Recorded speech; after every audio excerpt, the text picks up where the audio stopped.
નમસ્તે વિદ્યાર્થી મિત્રો, આજે આપણે ધોરણ 7ની અંદર વિષય હિન્દીનો અભ્યાસ કરવાના છીએ. તો દરેક વિદ્યાર્થી પોતાનું પાઠ્યપુસ્તક પોતાની પાસે રાખશે. વિદ્યાર્થી મિત્રો, ગયા વિડીયોમાં આપણે છઠ્ઠું પ્રકરણ માલવજી ફોજદાર વિશે અભ્યાસ કરી રહ્યા હતા, જેની અંદર તમને મેં કહ્યું હતું કે 3 પાત્રો આપેલા છે. શિવાજી જે રાજા છે, માલવજી એક વડ છે પેલો બાળક છે જે રાજાની હત્યા કરવા આવી રહ્યો છે. તાનાજી જે છે તે રાજાના સેનાપતિ છે. અને દરબાન જે મેં તમને કહ્યું હતું કે આપણે રાજ દરબારમાં પ્રવેશતા પહેલાં જે બાર ઊભા રાખવામાં આવે છે તે દરબાન, બરાબર. તો આ જે પાત્રો આપેલા છે તે દ્વારા આપણે જોયું હતું કે સૌપ્રથમ પહેલું દ્રશ્ય આપવામાં આવ્યું હતું. તેની અંદર રાજા ઉપર પ્રહાર કરવા એક બાળા જે એક કિશોરાવસ્થાનું બાળક છે જે રાજાની હત્યા કરવા આવ્યો છે તલવાર લઈને. અને રાજા શું કરી રહ્યા હતા? સૂઈ રહ્યા હતા એમના શયનખંડની, એટલે કે એમના રૂમમાં. તાનાજી એને રોકી કાઢે છે. રાજા એને પ્રશ્ન કરે છે કે તે આ જે કાર્ય કર્યું છે તે બદલ તને મૃત્યુદંડ પણ મળી શકે એમ છે. તો પેલો બાળક પણ કહે છે કે મને ખબર છે, મારા પિતાજી છે તે તમારી જે રાજ દરબાન છે તેની અંદર શું હતા? એક સૈનિક હતા અને એ લડાઈ વખતે મૃત્યુ પામ્યા હતા. અને અત્યારે હું અને મારી માતા બંને પરિવારમાં રહીએ છીએ. અમારે ખાવા પીવાના સાંસા છે અને ભોજન મેળવવા માટે મેં આ દુષ્કાર્ય કરેલું છે, બરાબર. રાજા એને પહેલાં પ્રશ્ન પણ કરે છે કે તું શું મને મારીને રાજા બનવા ઈચ્છતો હતો? એવા 2-3 સવાલ પણ કરે છે. પછી જે માલવજી જે છે તે આવા જવાબો આપે છે. માલવજી કોણ છે? પેલો જે બાળક છે તે, બરાબર. તાનાજી કોણ છે? તો તાનાજી એ છે રાજ દરબાર, એટલે કે સેનાપતિ. અને શિવાજી જે છે તે રાજા છે, બરાબર. હવે આજે આપણે નવી શરૂઆત કરશું. આગળ પાઠની અંદર આગળનો અભ્યાસ કરીશું, જેમાં આ પહેલા દ્રશ્ય વિશે આપણે ભણી ગયા હતા. આજે આપણે જોઈશું દૂસરા દ્રશ્ય, બરાબર. તો દરેક વિદ્યાર્થી પાઠ્યપુસ્તકનું પાના નંબર 36 કાઢો, જેમાં આપેલું છે દૂસરા દ્રશ્ય. તો ગયા વિડીયોમાં આપણે જોયું કે શિવાજીએ એને કહ્યું કે તાનાજી તમે ધન્ય છો, તમારા જેવા સેનાપતિ પર ભારત માતા ગર્વ કરે છે. કોને કહે છે? તાનાજીને. કારણ કે તાનાજીએ રાજાનો જીવ બચાવ્યો હતો. એ કોણ હતા? સેનાપતિ. તો અને ભારત માતાને તમને તમારા પર ગર્વ છે, થોડો સમય તમે આરામ કરો, એવું કહે છે તાનાજીને. અને પછી તાનાજી વંદન કરીને ત્યાંથી ચાલ્યા જાય છે. ત્યારબાદ આગળ આપણે જોઈશું સ્થાન. તો સ્થાન કેવું છે કે શિવાજી જે રાજા છે કે દુર્ગ કા કમરા દોપહર કા સમય. દુર્ગ કા કમરા યાની કે રાજાનો જે રૂમ છે તે, અને બપોરનો સમય છે, બરાબર. તો શિવાજી મહારાજ જે છે તે તાનાજી કી ઓર મુંહ ફેર કર, એટલે જે સેનાપતિ છે તાનાજી એની સામું મોં ફેરવીને કહે છે, બરાબર. એમનો જે કિલ્લો છે દુર્ગ કિલ્લો, મેં તમને કહ્યું એ પ્રમાણે કે સ્થાન કેવું હતું? શિવાજી કે દુર્ગ કા કમરા દોપહર કા સમય, એટલે દુર્ગ એટલે કે કિલ્લો. એમનો જે શિવાજીનો કિલ્લાનો જે ઓરડો છે, એમનો રાજા પહેલાંના સમય જે રાજા હોય એમનો જે કિલ્લો હોય એ કિલ્લાઓ રાખતા હતા, બરાબર. એમનો જે સ્થળ હોય ત્યાં, અને એ ઓરડો હતો, બપોરનો સમય હતો, બરાબર. તો શિવાજી શું કરે છે? તાનાજી તરફ મોં કરીને કહે છે, તાનાજી ન જાને ક્यों मेरे हृदय में उस बालक के प्रति अगाध प्रेम उमड़ रहा है. તો જે તાનાજી જે છે રાજાના સેનાપતિ, એમને રાજા કહે છે કે તાનાજી સમજમાં નથી આવતું કે મારા હૃદયમાં આ બાળક તરફ ઘણો પ્રેમ ઉપજે છે. અગાધ પ્રેમ ઉમड़ रहा है યાની કે ઘણો પ્રેમ ઉભરી રહ્યો છે. जब से वह मेरे सामने से गया है तब से मैं उसी के बारे में सोच रहा हूँ. જ્યારથી તે મારા સામેથી ગયો છે ત્યારથી હું તેના વિશે વિચારી રહ્યો છું. તાનાજી પછી જવાબ આપે છે, મહારાજ યહ ઉસકી વીરતા ઓર સાહસ કા ફલ હૈ. તો મહારાજ એની વીરતા અને સાહસનું પરિણામ છે. કારણ કે તમે અગાઉના વિડીયોમાં જોયું હશે કે જે બાળક હતો, કોણ હતું બાળક? હવે કોણ કહેશે મને? માલવજી. તો જે માલવજી જે છે એ બાળક છે એ ખુલ્લેઆમ રાજાની હત્યા કરવા આવ્યો હતો તલવાર લઈને, બરાબર. એને ખબર હતી કે આ સૌથી મોટા રાજા છે, એમને મારવાની કોઈને ખ્યાલ આવશે, કોઈને ખબર પડશે તો મને મૃત્યુદંડ મળશે. છતાં પણ તે એમ રાજાને મારવા માટે આવ્યો હોય છે. ઉપરથી તે એને મારવાનું કારણ પણ બતાવે છે. અને વીરતાપૂર્વક બધા જવાબો પણ આપતો હોય છે રાજાને, એટલે રાજા એને વીરપુત્ર કહે છે શિવાજી કહે છે તુમ સચ કહેતે હો મેં ઉસકી વીરતા પર મુગ્ધ હું, તો કહે છે માલવજી જે છે પેલો બાળક તેની વાત કરે છે કે તમે સાચી જ કહો છો, હું તેની વીરતા પર મોહિત છું।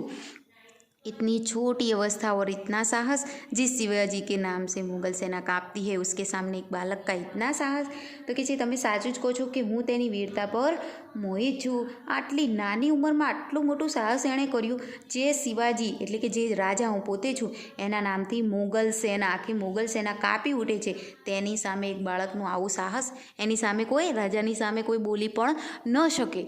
તો આ એકદમ વીરતાપૂર્વક તેનું સામનો કરે છે, જવાબો આપે છે, એટલે કે છે કે આવો વીરપુત્ર આવું સાહસ। તો તાનાજી કહે છે इसमें भी क्या कोई संदेह है, તો તાનાજી કે એમાં પણ કંઈ શંકા નથી। દરબાન એટલે જે તેનો દૂત છે દરબાન, તે પ્રવેશ કરે છે અંદર, પછી કહે છે મહારાજ એક બાલક આપસે મિલના ચાહતા હૈ, મહારાજ એક બાળક આપને મળવા માંગીએ છે। શિવાજી ઉસે બુલા લાવો, દરબાન કે સાથ માલવજી કા પ્રવેશ। તમને છેલ્લે મેં કહ્યું હતું કે એને મૃત્યુદંડ આપવાનું કહ્યું હતું રાજાએ, બરાબર, બાળકને, કોને? માલવજીને।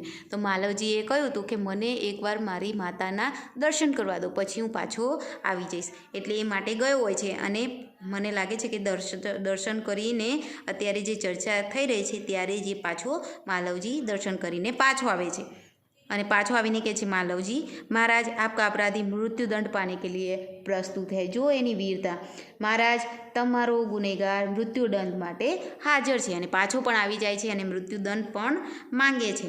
શિવાજી વીરપુત્ર તુમ ઇતની જલ્દી कैसे आ गए, તો શિવાજી એને કહે છે કે વીરપુત્ર તું આટલો જલ્દી કેવી રીતે આવી ગયો?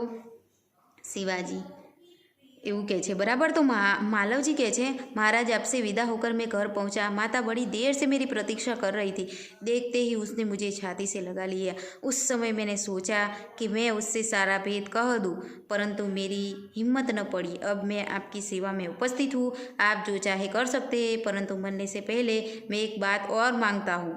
तो शिवाजी कहते हैं कहो वह कौन सी बात है?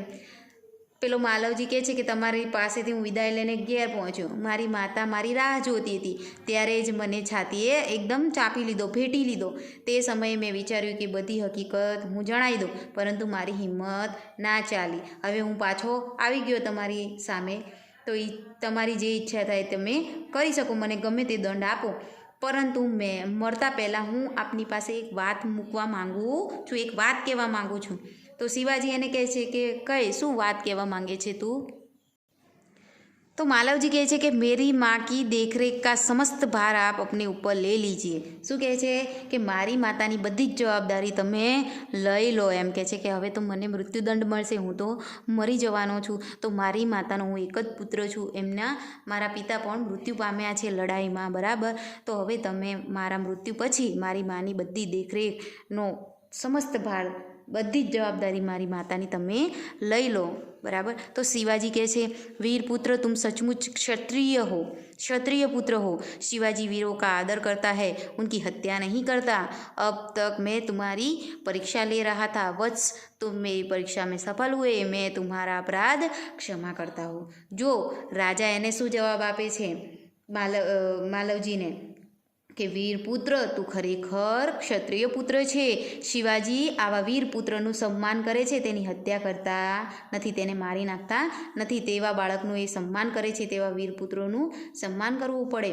અત્યાર સુધી હું તારી પરીક્ષા કરતો હતો, આ બધું જે તને મૃત્યુદંડ આપવાનું અને એ બધું જે હતું એ શું હતી? એક જાતની તારી પરીક્ષા હતી। અત્યાર સુધી હું તારી પરીક્ષા કરતો હતો, બેટા તું મારી પરીક્ષામાં સફળ થયો છે, પાસ થયો છે, હું તારો અપરાધ માફ કરું છું, અને તારી ત્યાં જે મને મારવા માટેનું સાહસ કર્યું હતું, જે અપરાધ કર્યો હતો તે હું તને ક્ષમા કરું છું।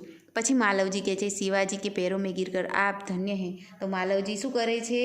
શિવાજીના પગમાં, જે રાજા છે એના પગમાં પડીને કહે છે તમે ધન્ય છો, તમે મહાન છો। પછી શિવાજી मालवजी को छाती से लगाकर शिवाजी શું કરે છે? પેલા માલવજી જે બાળક છે તેને ભેટી પડે છે, તેને ગળે લગાવે છે। वीरपुत्र तुम जिस प्रकार तुम अपनी माता के दुख में दुखी होकर व्याकुल हो रहे हो, उसी प्रकार मैं भी दुखी हूँ। रात दिन मैं इसी चिंता में रहता हूँ कि किस प्रकार भारत माता को કા દુઃખ દૂર કરું. તો શું કહે છે? વીરપુત્ર, જે પ્રકારે તારી માતાના દુઃખથી તું દુઃખી છે, એમને જેટલું દુઃખ પડે છે એટલે તું પણ દુઃખી થાય છે, તે રીતે હું પણ દુઃખી છું. રાત દિવસ એ ચિંતા થયા કરે છે કે ભારત માતાનું દુઃખ કઈ રીતે હું દૂર કરું, એટલે કે મારા દેશની, મારી પ્રજાનું દુઃખ હું કઈ રીતે દૂર કરું, એવી ચિંતામાં હું રહું છું. પછી માલવજી કહે છે, महाराज यह शरीर आपका है, आपने मुझे जीवन दान दिया है, मैं प्रतिज्ञा करता हूँ कि जब तक इस शरीर में जान है मैं कभी मातृभूमि की सेवा में पीछे न हटूंगा. પેલો માલવજી જે બાળક છે તે શું કહે છે? મહારાજ, મને મૃત્યુદંડ તમે આપ્યો નથી, એટલે આ શરીર તમારું છે, તમે મને નવું જીવન દાન આપ્યું છે, એટલે હું પ્રતિજ્ઞા કરું છું કે જ્યાં સુધી મારા શરીરમાં જીવ રહેશે ત્યાં સુધી હું માતૃભૂમિ એટલે કે મારા દેશની હું રક્ષા કરીશ અને એમાં પાછી પાની કરીશ નહીં. તો શિવાજી એને કહે છે, વીરપુત્ર તુમસે યહી આશા કરતા હું, એમ કહે છે કે વીરપુત્ર, હું તારી પાસે આવી જ અપેક્ષા રાખું છું. બરાબર. તો આવું પછી જે માલવજી છે તેને જે સેના છે એમાં લઈ લેવામાં આવે છે અને સંપૂર્ણ માતાની સંપૂર્ણ જવાબદારી રાજાને સોંપવામાં આવે છે. તો આ રીતે પાઠનો અંત આવે છે. અહીંયા પાઠ પૂર્ણ થાય છે. હવે દરેકને મેં કહ્યું હતું એ પ્રમાણે શબ્દાર્થ અને અભ્યાસ સ્વાધ્યાયના પ્રશ્નોના જવાબ દરેકે પાઠ્યપુસ્તકમાંથી જોવાના છે. મુહાવરે પણ લખવાનું છે, મુહાવરે પરીક્ષામાં પૂછાય છે, શબ્દાર્થ પણ લખવાના છે અને અભ્યાસ સ્વાધ્યાયના જે પ્રશ્નોના જવાબ તમારે નોટબુકમાં ફરજિયાત લખવાના રહેશે. અહીંયા આપણે જોઈ લઈએ કે તત્પર એટલે કે તૈયાર, પાઠનું વાંચન દરેકે ઘરે કરવું. કષ્ટ તો એનો સામાનાર્થી કે પર્યાયવાચી થાય દુઃખ. કર્તવ્ય એટલે કે ફરજ. મુગ્ધ એટલે કે મોહિત, આપણે પાઠમાં જોયું. પર્યાપ્ત તો કાફી. વત્સ બાલક. દુભર એટલે કે કઠિન. દાયિત્વ જેનો અર્થ થાય છે જિમ્મેદારી. પ્રતિષ્ઠા એટલે કે સન્માન. ચેષ્ટા એટલે કે પ્રયત્ન. અગાધ એટલે કે ગહેરા અને અપાર. જો સામાનાર્થી પૂછાય અગાધ એટલે ગહેરા અને અપાર શબ્દ તમારે લખવાનો છે. પ્રાણ ન્યોછાવર કરના એટલે કે જીવન સમર્પિત કરના, આખું જીવન તેમને સોંપી દેવું. વધ કરના એટલે કે હત્યા કરના, માર ડાલના. હિમ્મત ન પડના, બાત ન કર સકના, જીવન દાન દેના, તો જિંદા જાને દેના. તો અહીંયા આપણે મુહાવરે પૂર્ણ થાય છે. બરાબર. આગળ પાના નંબર 38 અને 39 પર આપેલ અભ્યાસ સ્વાધ્યાયના પ્રશ્નો દરેકે નોટબુકમાં લખવાના. બરાબર. અને આગળના વિડીયોમાં આપણે આગળનો જે પાઠ છે કે કાવ્ય કે પાઠ જે હશે એનો આગળ આપણે અભ્યાસ કરીશું. બરાબર. અને જેમ પાઠ બધા પૂર્ણ થઈ જશે પછી જે વ્યાકરણ વિભાગ છે આપણે ચાલુ કરીશું, જેની અંદર તમને મેં જોયું પરીક્ષાના પેપરોમાં કે જેમાં શબ્દકોશની ક્રમમાં ગોઠવવા એ બધું આપણે જોઈ લઈશું. વ્યાકરણ વિભાગ એ તમને વિડીયોમાં હું તમને સમજાવી દઈશ. બરાબર. પહેલાં આપણે પાઠ જે અભ્યાસક્રમ છે તે પૂર્ણ કરી દઈશું. બરાબર. તો દરેકે અભ્યાસ સ્વાધ્યાયના પ્રશ્નો લખવા, પાઠનું વાંચન કરવું અને ઘરે અભ્યાસ કરવો. બરાબર. આભાર. અસ્તુ.